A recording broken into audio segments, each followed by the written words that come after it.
Hey guys, it's me, Jess, and today I wanted to introduce something new to you. Of course, my battery's about to die. Of course it is. Every time. This is what happened. We were taking out Christmas stuff a few weeks ago, and we have tons and tons and tons of Rubbermaid bin container things. I was going through one of the bins because we were trying to consolidate and purge and all that kind of stuff, and I found a bunch of my old writing journals and writing assignments from like elementary school through high school, and I thought it would be really, really funny to read some of them to you because I read through one of them and I had to stop and laugh for like 5 solid minutes. So dramatic, so intense, so just learning English, like correct writing English. Oh God.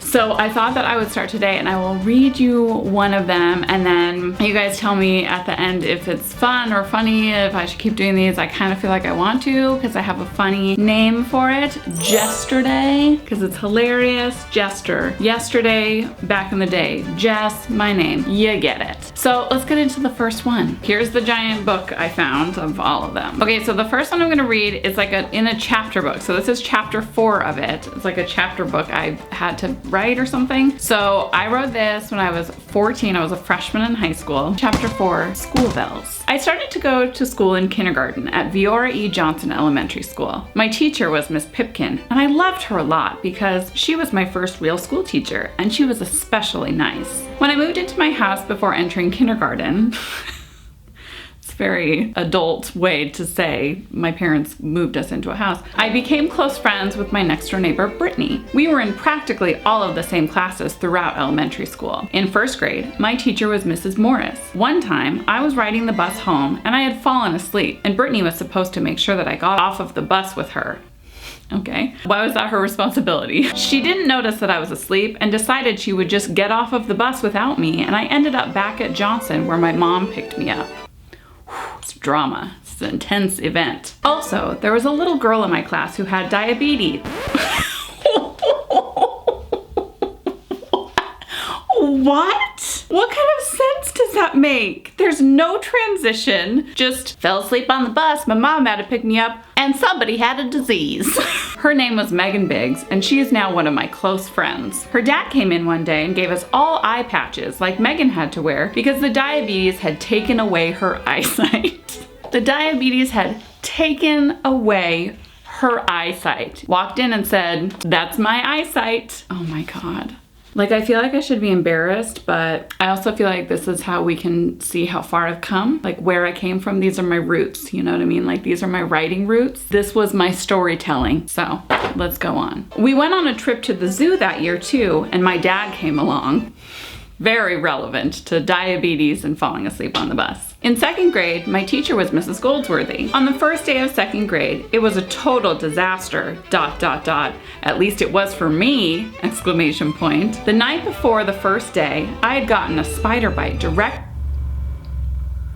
They're coming for me. They're like, this is terrible, stop. The night before the first day, I had gotten a spider bite directly on my eyelid and my eye was completely puffy. Also, once I got to the classroom, I came to find that Mrs. Goldsworthy wasn't going to be there for the first week of school. I used spelled there, T-H-E-I-R. She wasn't going to be there. No correction, no edit from my teacher, just leave that.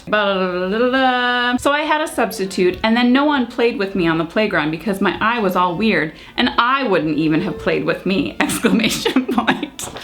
was grossed out by myself. Ugh, I wouldn't have been my friend. Oh my gosh, so dramatic. I was 14. I wrote this when I was 14. Oh God, 14-year-old Jess. It gets better. Well, it all got better when third grade started. I had an older sister who went to the same school as me. I ended up getting her third grade teacher as mine. Once I got Mrs. Siren, I found out that she was my friend Megan's grandmother. Oh, this is Diabetes Megan's grandmother. Diabetes Megan, that's really nice. I also found out that she lived right across from my mom's boss, who we always visited. I soon became close friends with her and her husband. Oh, did I? Did I become close friends with my third grade teacher and her husband? How old are you in third grade? 9? 8? 9? One time during class, my older sister was helping Mrs. Siren and I got sick. So I had Sandy, my older sister, bring me up to the office and call our mom and dad to pick me up. I was even presented with an honors breakfast because I had gotten on the gold honor roll all of first semester. What? I got sick and I was also on the honor roll. this pleases me more than it probably should to read through this. I made a whole bunch of friends at Johnson, some who have moved away and some who I still know and hang out with to this day. Trials and tribulations was what my elementary school years were all about, but once the end of 6th grade neared, I prepared myself to take on a whole new world.